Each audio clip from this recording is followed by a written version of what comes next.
Hello guys. आज हम मेडी nice season 2 का एपिसोड 11 करेंगे। और पिछले एपिसोड में देखा था एपिसोड 10 में कि फापुटा और रैक दोनों लड़ रहे होते हैं। तो रैक फापुटा को रोकने की कोशिश कर रहा होता है और फापुटा रैक को याद दिलवाने की कोशिश कर रही होती है कि उसका पास्ट क्या था, उसने उससे क्या वादा किया था। कह रहा था कि तुम्हारा मकसद ये नहीं है, तुम्हारा मकसद मुझे रोकना नहीं है। पर फापुटा नाकामयाब रहती है रैक को याद दिलाने में कुछ भी। और फापुटा रैक को अनकॉन्शियस कर देती है लास्ट में। एपिसोड का नाम है वैल्यू, एपिसोड 11 का। स्टार्ट में देखते हैं रिको की भी हालत कुछ खराब होती है। और देख रहे थे कि उन दोनों को क्या हुआ। कह रहे होता है बाजू क्या कहते हैं सीरियसली। प्रिंस था वो भी कामयाब नहीं रहा प्रिंसेस को रोकने में। और फापुता रैक को ला के वहाँ पर रखती है और अपने एक होलो फ्रेंड को कहती है, हे रफिन उठो और रैक को यहाँ पर पकड़े रखना कि मेरे काम में दखलंदाजी ना करे। और वो एक जो होलो से पहले लड़ रहा होता है, जो जुरेमेयो था, वो उसको पकड़ लेता है। रिको दिखती है रैक रैक को क्या हुआ रैक। और तभी फापुता रैक रिको के पास आती है और कहती है, तुम्हारी वजह से, तुम लोगों की वजह से फापुटा रैक फापुटा के विषय में बोला है सब कुछ। अब मैं तुम्हें देखूंगी, अब मैं तुम्हें सबको खत्म करूंगी। अगर तुम नहीं होती तो आज रैक मुझे नहीं भूलता। तभी मूगी कहती है, रिको को बचाओ, रिको को प्रोटेक्ट करना है। तभी फापुटा कहती है, तुम मेरे रास्ते में आओगे, आज मैं तुम सब लोगों को खत्म कर दूंगी। उधर वेको भी कहते हैं, रिको नहीं, वाजिकान मुझे जाने दो, मुझे उसे रोकने दो। वाजिकान कहता है, तुम वहां जाओगी तो सबसे पहले तुम ही मारी जाओगी। और उधर फापुटा उन पर हमला करने के लिए दौड़ती है मुगी और रिको के ऊपर। तभी जो रोबोट होता है फापुटा का, वो उसे रोक लेता है और वो जो हमला अपने ऊपर ले लेता है। फापुटा कहती है, क्या कर रहे हो तुम। रोबोट कहता है, मेरा जन्म सुरक्षा करने के लिए बना है।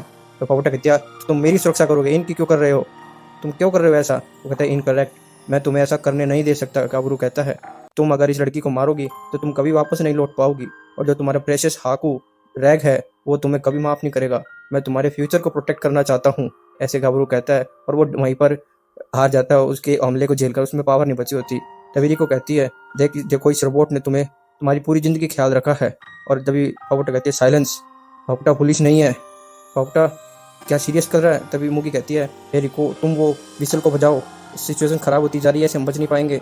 तभी रिको कहती है, विसल की हालत खराब है, पर उसका कुछ जवाब नहीं दे रही है। पर उसका ने जो भी अटैक अभी तक किए हैं उससे उसकी सारी एनर्जी ड्रेन हो गई है। पापुटा कहती है, क्या मुझे रुक जाना चाहिए। अपने मन ही मन में कह रही होती है, नहीं, मैं नहीं रुक सकती, अब तो सब कुछ खत्म होने वाला है वैसे ही।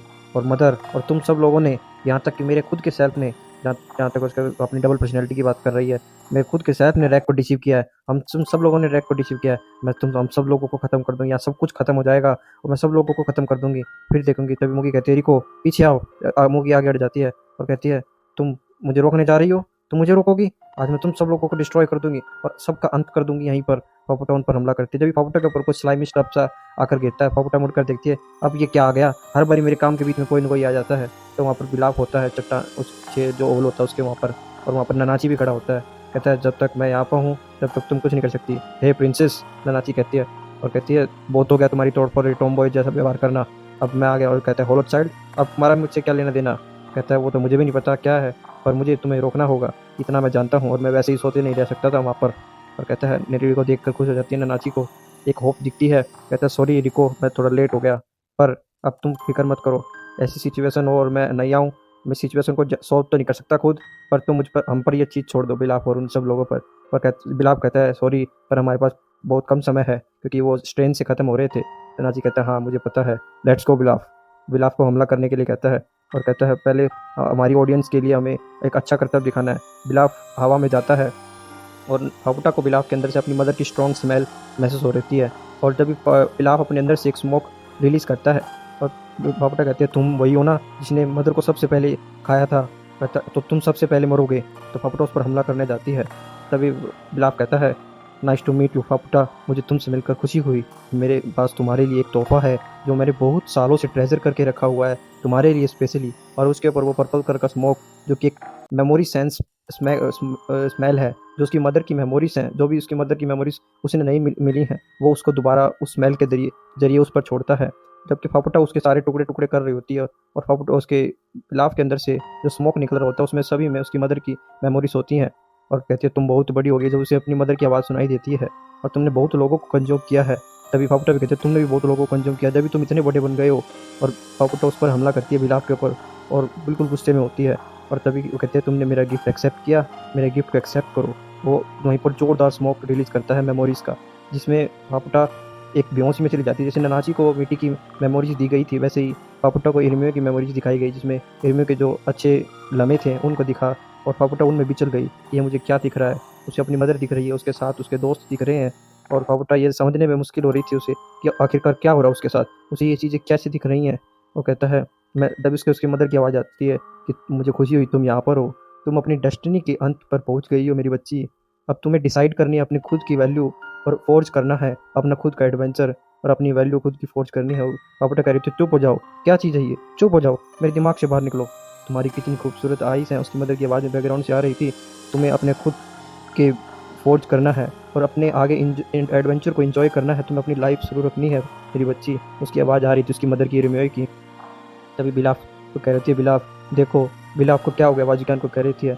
और फापुटा वहीं पर वो जाम हो जाती है, फ्रोजन हो जाती है अपनी मेमोरीज के अंदर।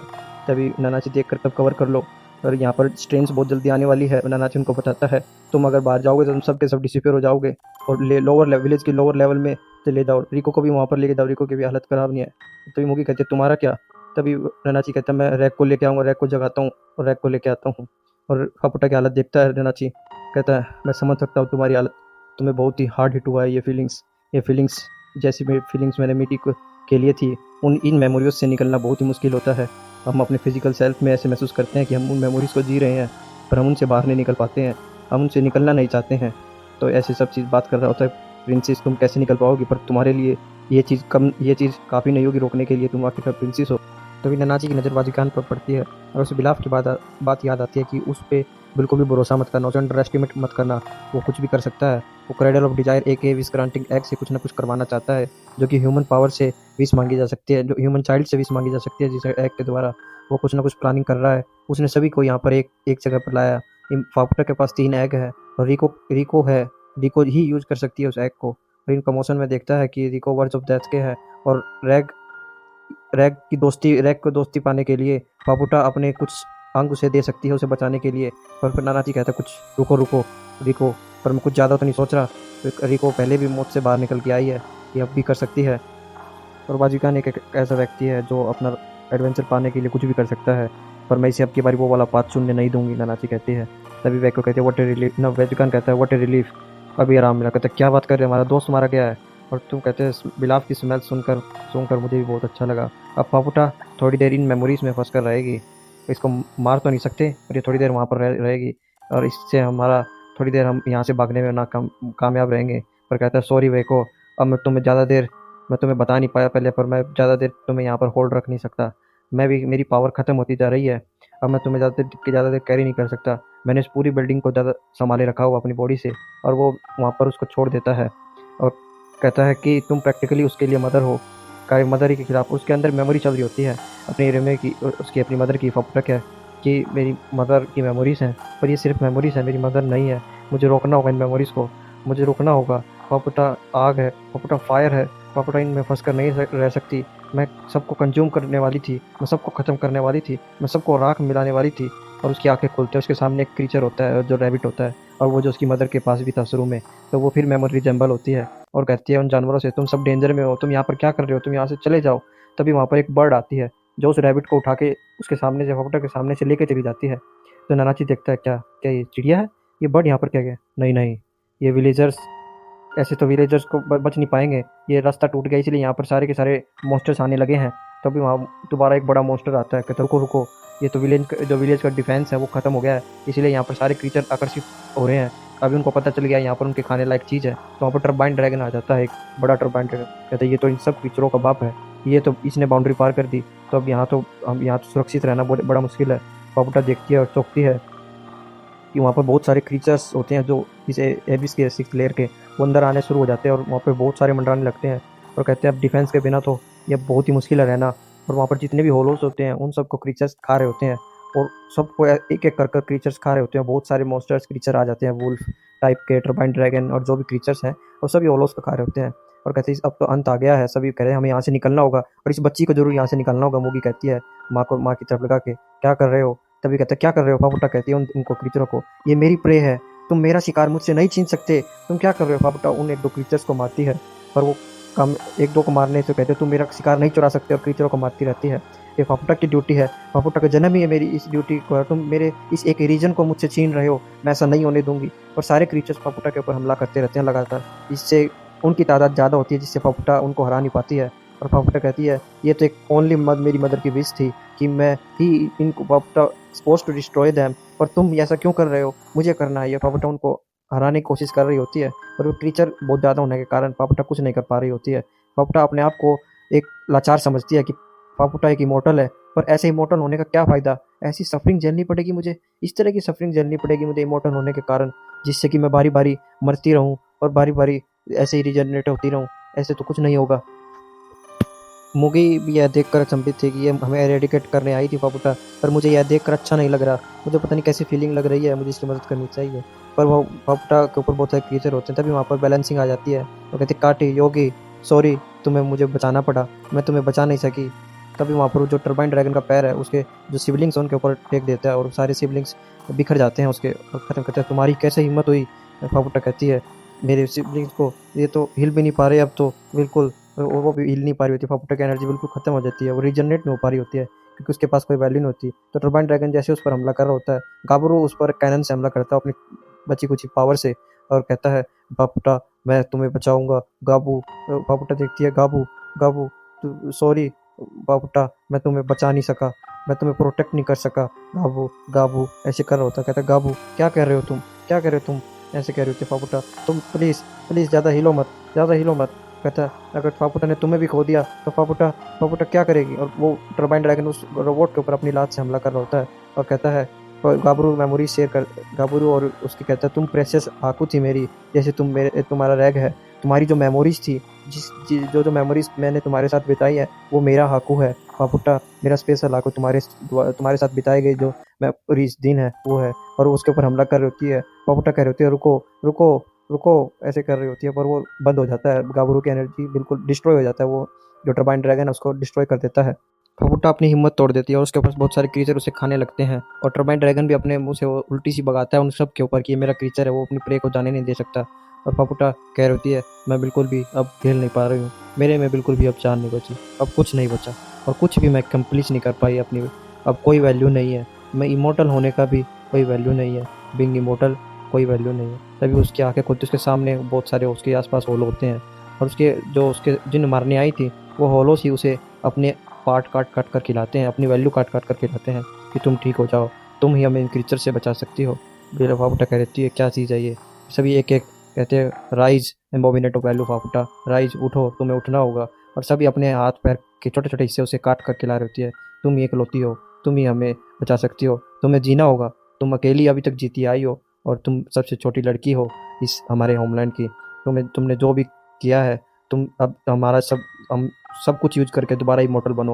वो सबको वे आप छोटा छोटा टुकड़ा खिला रहे थे पहले, और फिर वापुटा उन सबको खाने लगती है।